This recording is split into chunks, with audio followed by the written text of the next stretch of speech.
Deixa eu ir galopante, né? Lucas 24.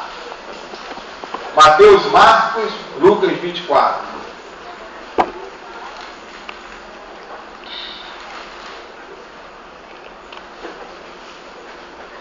Evangelho de Lucas, capítulo 24. Uma passagem que talvez alguns conheçam, outros não, né? Os dois discípulos no caminho de Emaús. Eu conheço uma música dos discípulos do Arnaldo. Tem música? Essa eu não conheço. Essa música aí eu não conheço. A música eu não conheço, a passagem sim.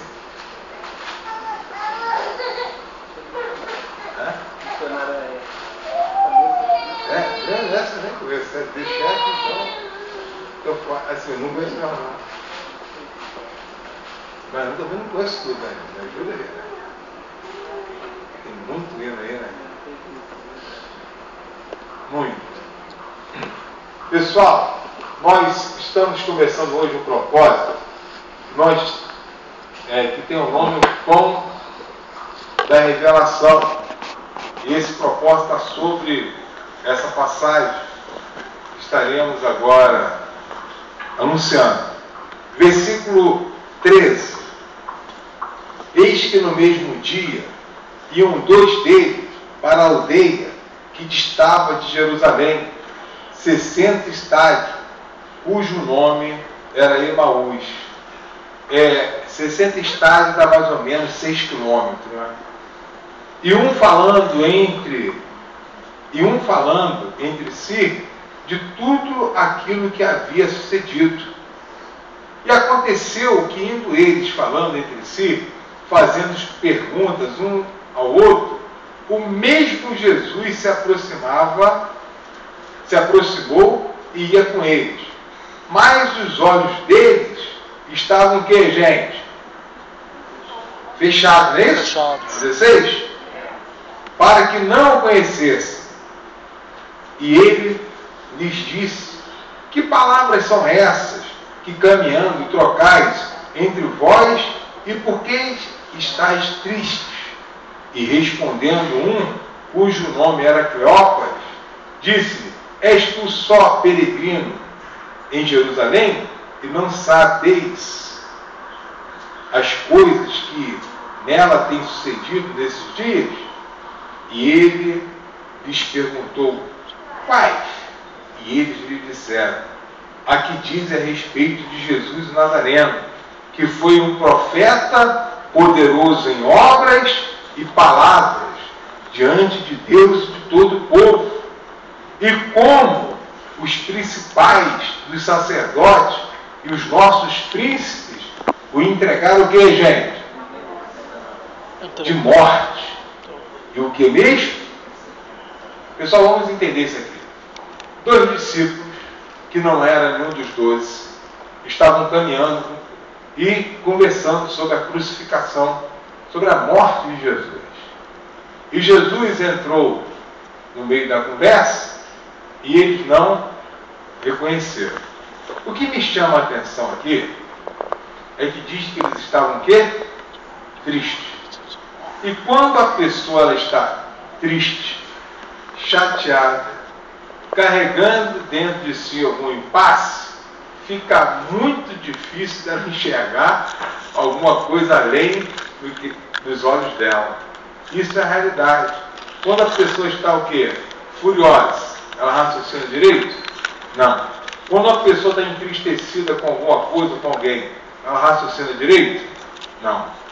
Ela não tem assim, por ela estar aprisionada a uma situação, a visão dela passa a ser o quê? Limitada.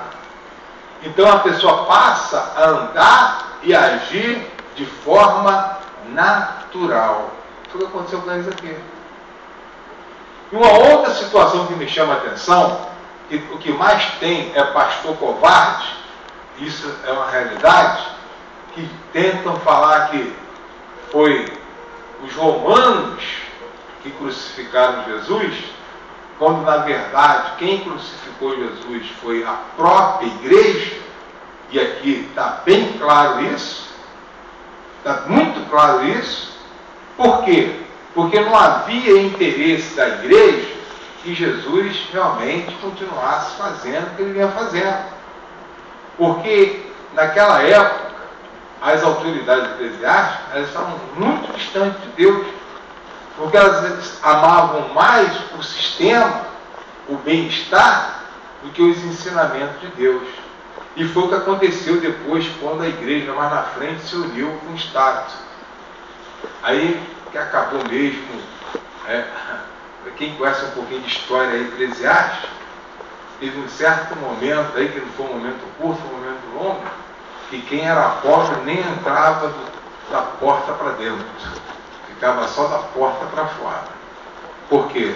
Porque o sobrenatural, a visão espiritual tinha acabado. E Jesus encontrou isso no meio dos religiosos, porque há 400 anos mais ou menos Deus não usava ninguém para falar com os religiosos. Então eles viviam a vida dentro da igreja e levavam uma outra fora da igreja. E é um cuidado que todos nós temos que ter, de não termos uma vida aqui dentro de santidade e lá fora seu bicho, né? Como dizem fora, estou chupando manga. Porque eles viviam assim. Que por Jesus falar do reino dos céus, por Jesus chamar eles de fingido, porque eles anunciavam uma coisa, eles pregavam uma coisa e não executavam, sobrecarregavam o povo, mas eles mesmos não queriam mover um dedo para ajudar ninguém. E isso começou a irritá-los. E eles entenderam que a melhor forma de acabar com essa afronta era levando Jesus à morte. Então, quem matou Jesus foi a própria igreja. E se ele vem hoje, acho que não seria muito diferente não, hein? Vou ser bem sincero. Porque o que mais a gente vê aí nesses debates são pessoas tentando burlar, levando o sofrimento àqueles que estão dentro da igreja, falando que o sofrimento é algo normal. Tem gente, já falei até isso, tem gente que chega ao ponto de falar que doença não dá imposto. Então essas pessoas anulam a eficácia de quem? Do Senhor Jesus. E aqui não era diferente. E os discípulos, por estarem aprisionados à covardia que tinham feito com Jesus, eles não conseguiram enxergar Jesus. Então, para você ver Jesus, você precisa se desprender de toda a luta que você está atravessando aí, de todo o impasse que foi imposto diante de você. Pastor, como é que eu faço isso? Mandando essa praga aí, tirando a tua paz, roubando a tua alegria para o inferno. Se você não mandar, ela não vai. Não tem pensamento que mande o mal embora. O que manda é o nome de Jesus, é o poder de Deus na sua vida. É você plantando dentro de você. E isso não te pertence mais. É usar fé. É usar fé. Se você começar a remoer algo que lhe fizeram, a situação que você está atravessando, que você não gostaria de atravessar, você não vai ver Jesus, mesmo ele andando do seu ladinho. Em outras palavras, mesmo você estando dentro da igreja. Por quê? Porque os discípulos, eles sabiam que era Jesus. Eles conheciam Jesus, eles tinham visto, mas por estarem focados em algo que deixava eles tristes, e ainda sabendo que os da própria igreja tinham apunhalado, eles não conseguiram ver Jesus. Então, se nós não nos desprendermos das lutas terrenas, não vamos ver Jesus. Se não olharmos para o alto, como diz o salmista, né? Eleva os meus olhos para o alto, de onde me virá o socorro? O nosso socorro só vem de onde, gente? De cima. Então, não tem como a gente olhar para cima e ver Deus e falar com Deus se nós não nos desprendermos de toda a luta que nós estamos atravessando. Seja ela qual for, seja uma AIDS, seja o que for, gente. Um problema conjugal, seja lá o que for, uma dívida, seja lá o que for. Você precisa se desprender daquilo que é natural. E diz mais aqui, olha só que 21. E nós esperávamos que fosse ele que remisse Israel. Mas agora, com tudo isso, e já hoje, o terceiro dia, desde que as coisas aconteceram. Então, qual é a visão? Qual é a visão deles? Para mim, a visão deles até hoje, até porque 98% dos judeus não estão nem aí para Jesus. A visão até hoje de alguém que iria levantar a nação de Israel e dominar o planeta. Assim como os Estados Unidos e a antiga Rússia, que é modelo de superpotência, e pelo menos até hoje se apresenta como as nações mais poderosas, belicamente falando, era o que os judeus esperavam e esperam até hoje. A visão deles continua presa ainda às coisas naturais. Na visão dos judeus, apesar que eles já mandam no mercado financeiro, a verdade toda é essa, as grandes companhias aí, com todas elas na mão deles, o centro financeiro do planeta se encontra na mão dos judeus. Mesmo assim, eles ainda esperam um Messias até hoje, que venha realmente fazer Israel uma nação soberana, acima de todas. O pensamento dos discípulos, mesmo andando com Jesus, eles achavam que Jesus seria esse homem. Só que Jesus veio trazendo que o reino dos céus. E isso confundiu eles. Você vê que a confusão é tão grande, porque dentro dos judeus que não são convertidos ao cristianismo, eles ainda esperam um Salvador, porque eles não têm 98% de Jesus como Salvador, e porque eles ainda esperam dominar o planeta Terra. Eles querem ser reconhecidos como uma grande potência, como é os Estados Unidos. Isso não vai acontecer nunca. Nunca. Você vê que não adianta ser de Deus, ou dizer que é de Deus, e continuar tendo uma visão natural, das coisas naturais. Agora, se alguém vem me pedir um atendimento, e eu falo como Jesus falou aqui, eu não sei se você voltaria não, hein? Olha aqui agora, versículo 25. E ele lhes disse, honestos e tardos, de que, gente? Para crer tudo que os profetas, o quê? Imagina se você vem me pedir atendimento e eu te chamo de desorientado, de retardado.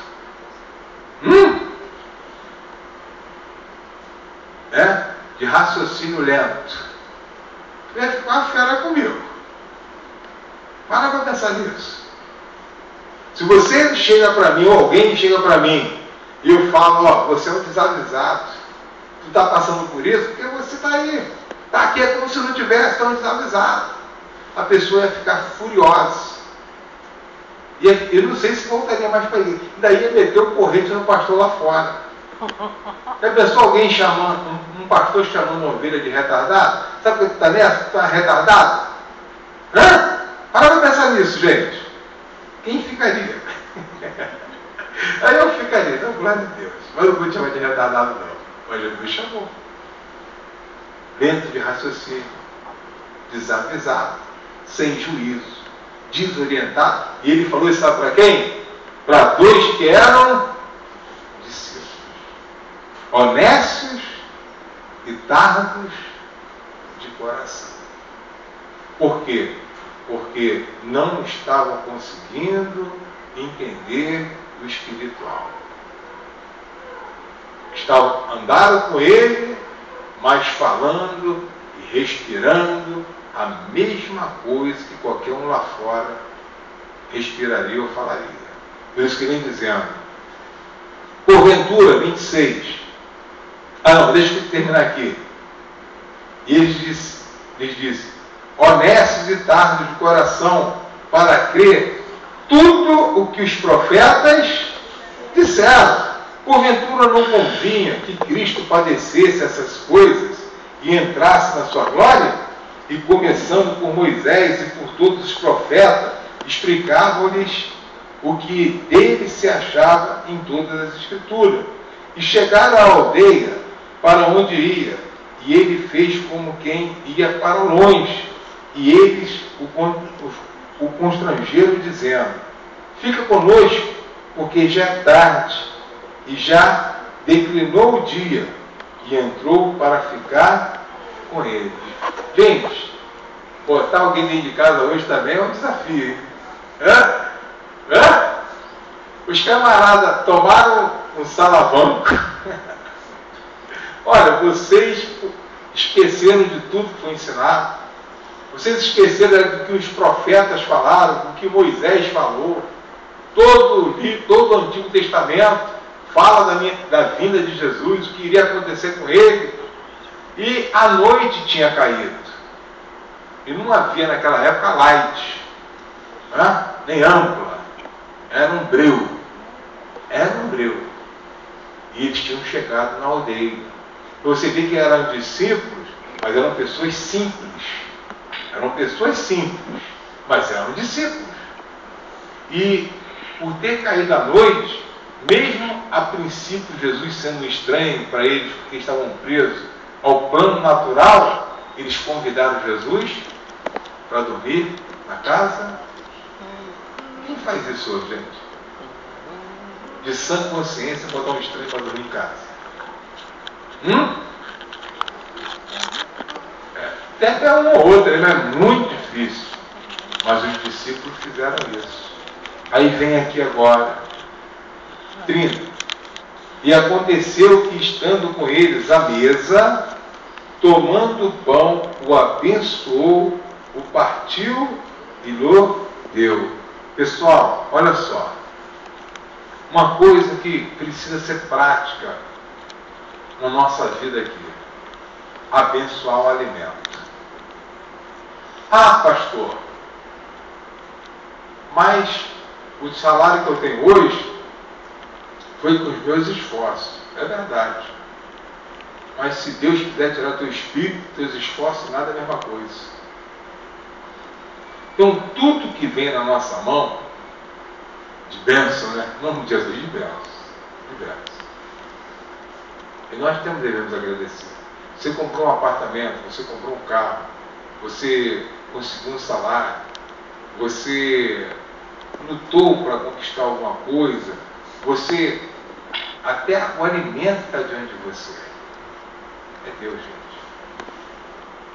Tem que agradecer. E o segredo é o que? A bem?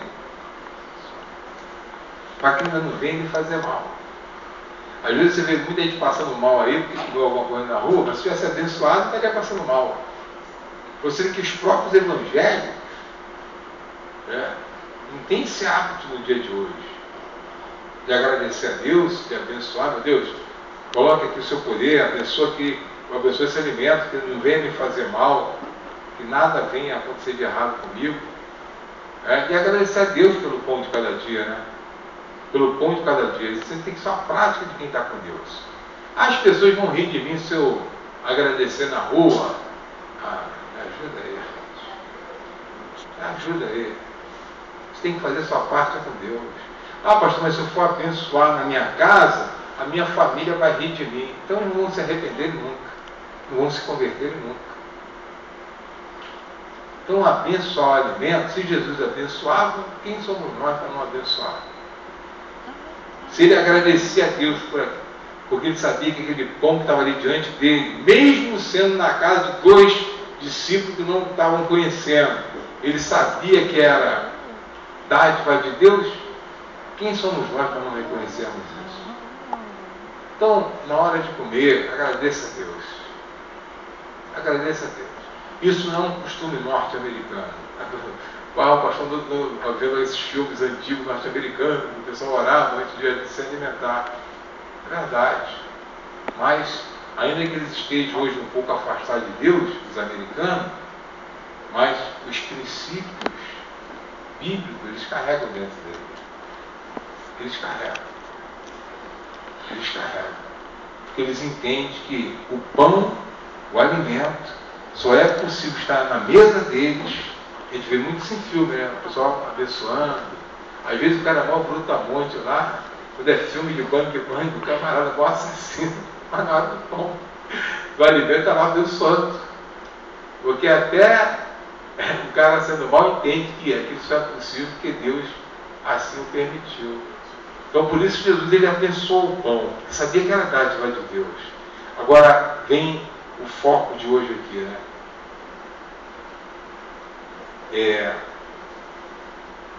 Eu li o 30, né? Aí o 31. Abriram-se então os olhos e o conheceram. E ele o que, gente? Gente, isso aqui foi forte, hein? Alguém na sua frente e some. Olha, mas o que chama a atenção foi justamente que eu parti do pão. Abriu a visão deles. O partir do pão. Não foi a fala. Não foi Jesus falando das Escrituras. Mas o abençoar e partir o pão. E esse propósito de hoje, que nós vamos te dar um pão, é para que você leve para a sua casa e parta ele também e dê aos seus familiares para que a visão deles se abra e vejam Jesus como os discípulos aqui viram nesse dia. Foi um ato de fé muito forte esse aqui. Porque quando Jesus partiu o pão, a visão deles se abriu. Eles deixaram de ser pessoas terrenas, naturais, mesmo contigo. A tristeza foi embora, porque eu não vou ler mais o resto aqui, porque a hora já estourou, mas se você ler em casa, eles foram correndo para Jerusalém falar para os discípulos, os apóstolos, que olha, nós vimos Jesus, realmente ele está vivo. Ele realmente venceu a morte, o diabo, o pecado. Mas por que eles não estavam enxergando Jesus? Porque o coração desses discípulos estavam presos a uma tristeza. Tem muita gente dentro da igreja que não está vendo a Jesus, que o coração está preso a questões que não eram para estar aprisionando seus corações. E as pessoas que estão lá fora, por estarem muito ocupadas com o dia a dia, com a corrida do dia a dia, elas também não têm visto Jesus. Mas pela tua fé, quando você partir o pão e der aos seus familiares, eles estarão vendo Jesus da mesma forma que os discípulos aqui viram. Vai ser forte. Partiu. Chega em casa, ó, é para te abençoar. Come uma pontinha desse pão aqui. Come aqui porque alguma coisa vai acontecer de bom na sua vida. E você tem que fazer isso nessa fé. Meu Deus, assim como a visão dos discípulos se abriram, a visão desse meu familiar será aberta pelo teu poder. E ele estará se rendendo e fazendo o que é reto e justo aos teus olhos. Mas tem que dizer na fé, hein, gente. Pastor, os meus parentes estão em outro estado, estão em outros bairros, bem distantes. Então faça em favor deles. Meu Deus, eu creio que assim como a minha visão está aberta, e creio que o Senhor Jesus é o Filho de Deus, eu creio que sobre a vida de A, de B, de C e de D, estará acontecendo a mesma coisa. Assim como eu tenho te visto, eles estarão te vendo daqui para frente. Amém? O partir do pão fez com que os discípulos saíssem do natural e enxergassem o espiritual. E quando você partir o pão, ainda que seus familiares não queiram nada com Jesus, eles estarão vendo quem, gente? Jesus. Amém? Entrega aí o pãozinho para cada um, por gentileza. Quem quiser ajudar aí, ajude. Ajude aí. Esse é o propósito do pão da revelação. Ele vem a revelar Jesus aí aos seus familiares.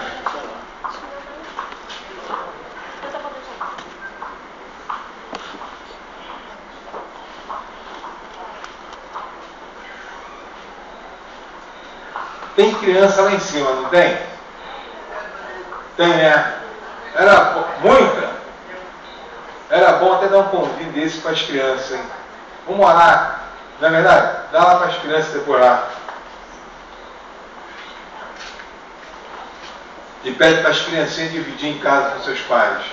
Ou com os irmãozinhos, quem ficou em casa, né? Criança, se ensinar, gente, a criança vai longe, hein? Ela faz. Faz.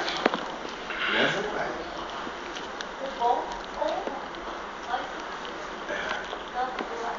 Não, a criança, ela está aberta a aprender qualquer coisa. Seja para um lado ou para o outro. Vamos ensinar o bem, então. A criança, tudo para ela é novidade.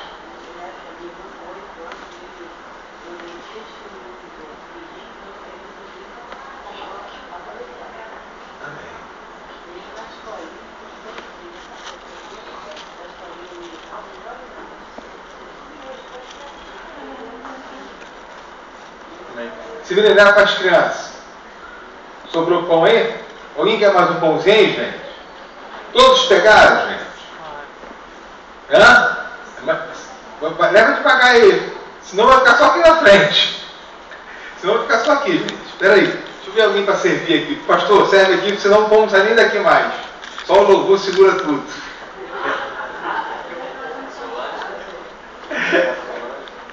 A Solange está querendo levar pão para a África. Amém, amém, amém, amém. Vamos mandar via Sedex. Sedex 10.